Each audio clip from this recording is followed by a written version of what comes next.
Makombora ya Israel na Iran yameendelea kurindima huku mzozo kati ya nchi hizo mbili ukizidi kuwa mkubwa na mbaya zaidi. Siku ya Jumapili, mashambulizi ya Israel yalimuua mkuu wa kitengo cha kijasusi cha jeshi la Iran. Wakati huo huo, zaidi ya Wanaisraeli 10 wameripotiwa kujeruhiwa kufuatia mashambulizi ya Iran. Haya yanajiri baada ya Israel kushambulia Iran mapema siku ya Ijumaa na kugonga vituo vya nyuklia, maeneo ya kijeshi na maeneo yenye watu wengi.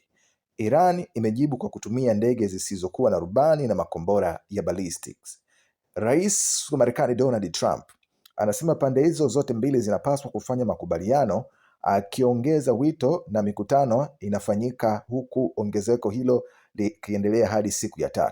Lakini Iran inasema haitafanya mazungumzo yoyote na kusitisha mapigano wakati inaendelea kushambuliwa na Israel.